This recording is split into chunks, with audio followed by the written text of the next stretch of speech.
É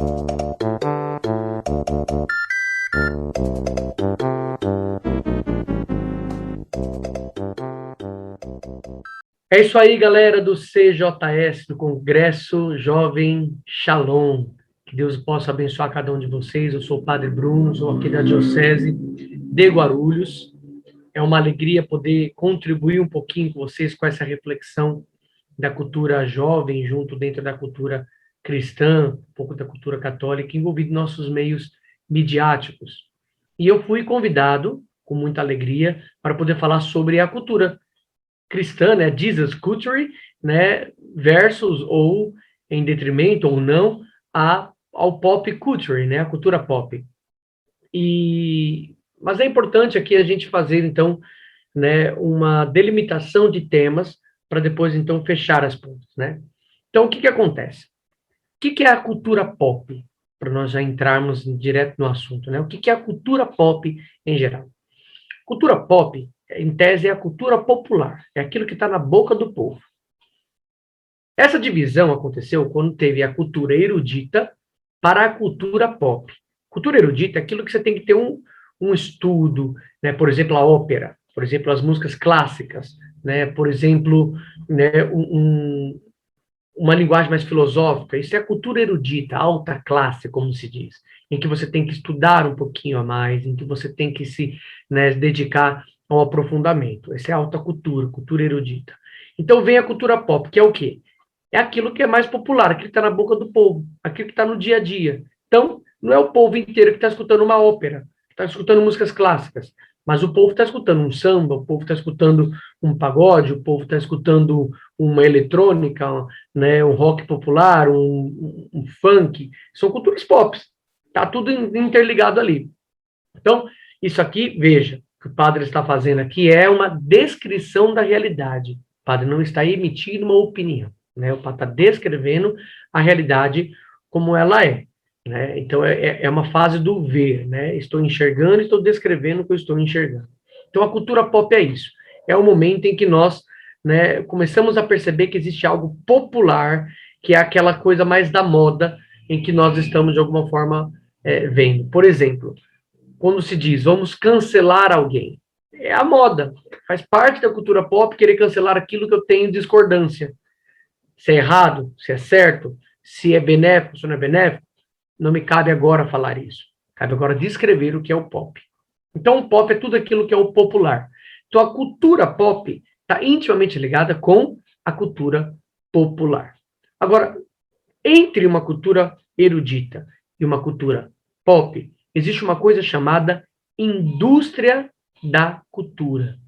Essa indústria da cultura é aquilo que vai gerando as culturas de interesse e que vai alimentando também aquilo que popularmente vai, né, angariando a atenção popular. Então, vamos pegar aí, atualmente aí na Netflix tem uma série chamada Round Six que está em auge. Então, fez sucesso para determinado público, entra-se às indústrias e começa então a alimentar a cultura, né, com produtos, com músicas, com camisetas, com vídeos, com panfletos, ou seja, é a cultura panfletária, aquilo que vai entrar na linguagem do povo e vai gerar ainda mais cultura, que é a indústria da cultura. E qual é a função também da indústria cultural, muitas vezes? É trazer o erudito para a linguagem popular, ou levar a linguagem popular para o meio erudito. Geralmente é sempre o contrário, eles pegam as coisas eruditas e trazem para a cultura popular. É isso que aconteceu, por exemplo, com a cultura nerd. A cultura nerd, dos quadrinhos, dos animes, né, ela era uma coisa restrita a um grupinho de pessoas que eram até zoadas alguns anos atrás, como aquelas pessoas que ficavam trancadas dentro do quarto, assistindo anime todos os dias, só desenhando, jogando videogame o tempo todo. Não era algo extremamente popular, não era pop, era nerd. O nerd passou a se tornar, então, pop, porque se tornou popular. Então, hoje em dia, na minha época, por exemplo, de juventude, quando você queria ter algo de Dragon Ball, de Cavaleiros do Zodíaco, era algo muito elevado, né? A cultura nerd, por exemplo, era algo muito elevado, né? Era algo mais restrito para gente, os famosos CDFs, os famosos nerds da sala. Hoje em dia, todo mundo vai falando de Homem-Aranha, hoje em dia todo mundo vai falar de um Naruto, hoje todo mundo vai falar porque se tornou pop. se tornou legal, todo mundo vai gostando disso. Nem tem o aprofundamento. E esse é o problema. A cultura pop, muitas vezes, ela tem essa qualidade de ser midiática, de ser da moda, de ser rasa. Ela tem essa característica mais superficial. Então, a cultura pop está trabalhando muito com isso, porque é o mais popular. E aí entra o choque, né? O choque de cultura. Por quê? Porque você pega aí, por exemplo, a cultura cristã, né? Jesus culture, né? A cultura de Jesus, a cultura cristã, a cultura católica, você vai encontrar que não existe superficialidade no cristianismo. Nem tem como. O cristianismo, ele é uma cultura extremamente profunda, porque ele vai mexer com as bases da existência humana. Por exemplo, para se batizar, você tem que entrar para o caminho da cruz, da morte e ressurreição de nosso Senhor Jesus Cristo. Como é que vive de modo razoável, né, a fé cristã em que você tem que abraçar uma cruz? Ela é completamente anticultural, completamente contrária à corrente, né? Chesterton, por exemplo, vai dizer que a sociedade, uma época, é sempre salvo por aquelas pessoas que foram contrárias à própria época, né? Ou seja, como ser superficial assim? E aí, então, a cultura cristã, de certa forma, ela vai entrar para essa contracorrente, essa contracultura popular, desde que a contracultura popular não seja contrária aos grandes valores do cristianismo, né? Então, se é moda ser feminista, se é moda ser racista, se é moda ser Bolsonaro, se é moda ser esquerdista, se é moda ser, seja lá o que as modas vão trazendo, o cristianismo sempre vai nadar geralmente contrário a isso. É porque ele não entra na superficialidade. Por exemplo, por que a igreja, às vezes, ela é um pouco mais lenta a emitir certas opiniões sobre determinados assuntos do que o resto do mundo?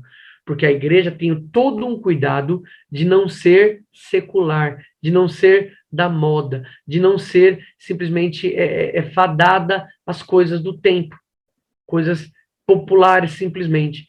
A igreja tem um papel de ser mais profunda na sua opinião, mais profunda no seu modo de ser, como profundo foi nosso Senhor Jesus Cristo. O que é a cultura cristã, então?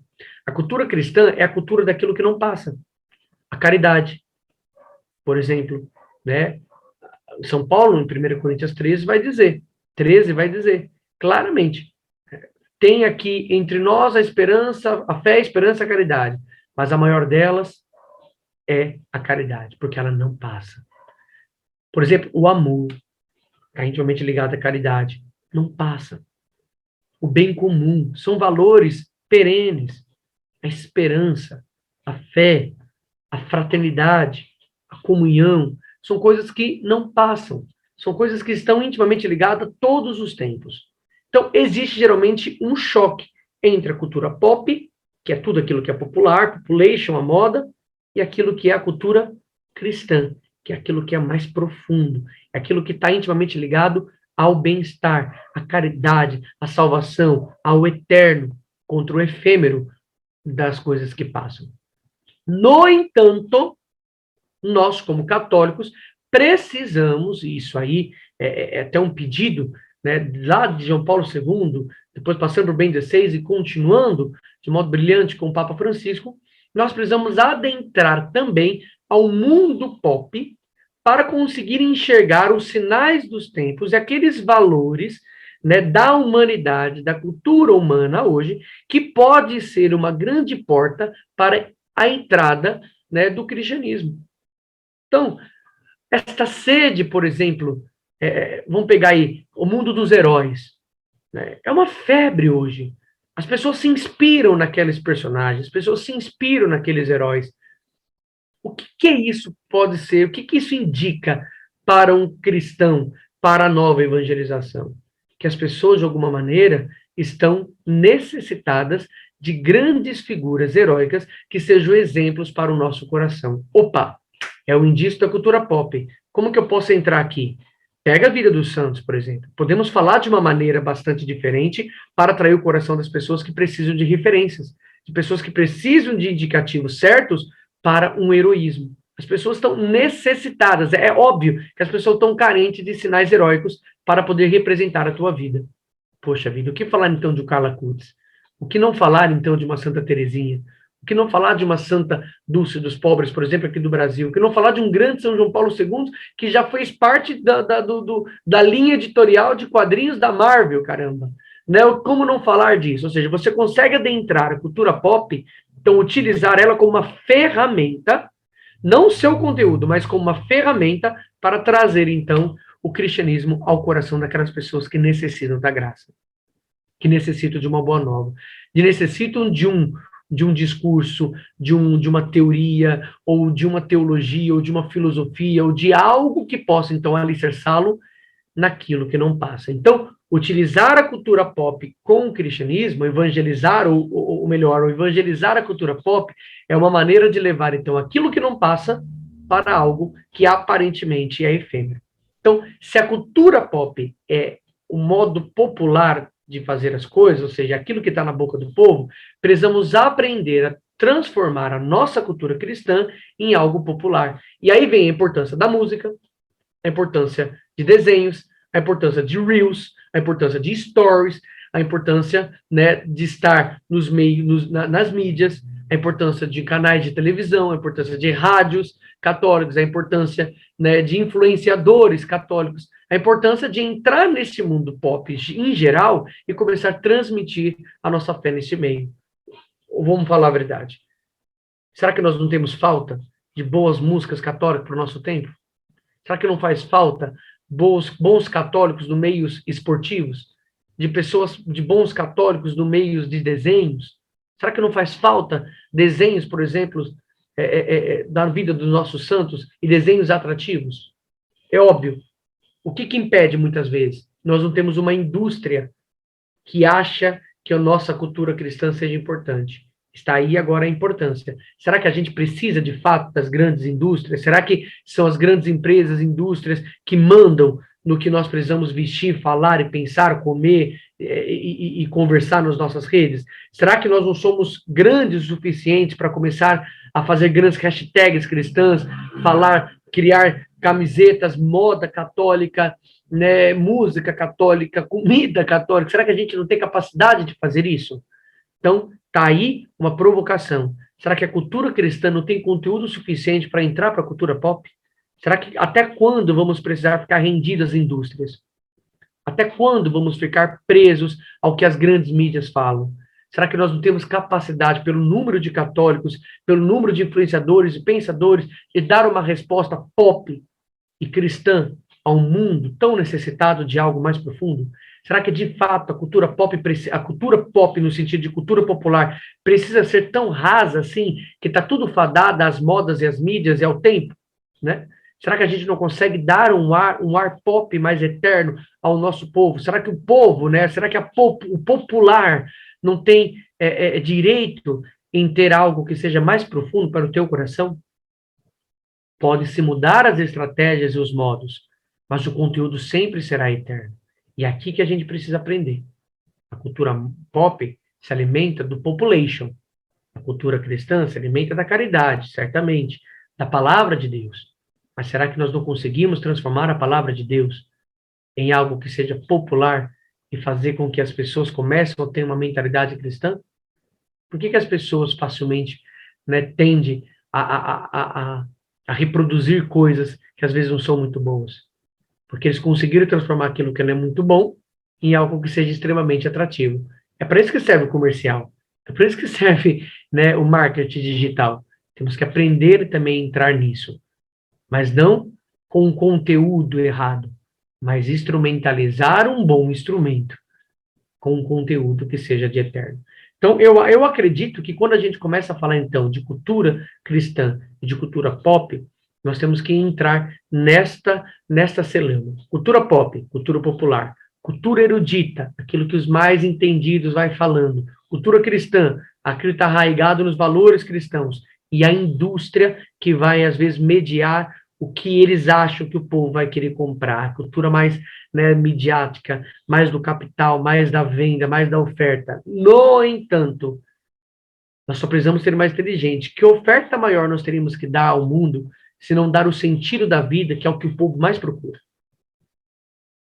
Senão a gente vai prender o povo na distração. E a cultura pop não pode ser somente uma cultura de distração. Cultura pop tem que ser, de fato, um mecanismo de transmitir valores que leve a pessoa à eternidade, encontre sentido na vida. O efêmero tem matado pessoas, mas o eterno tem salvado vidas. Precisamos transformar agora o eterno numa linguagem pop que possa atrair os corações e transformar a linguagem pop numa linguagem que seja também benéfica para o bem comum e para os corações. Eu acho que essa é a contribuição que eu, como padre, posso dar nessa reflexão entre cultura pop e cultura cristã. Deus abençoe você.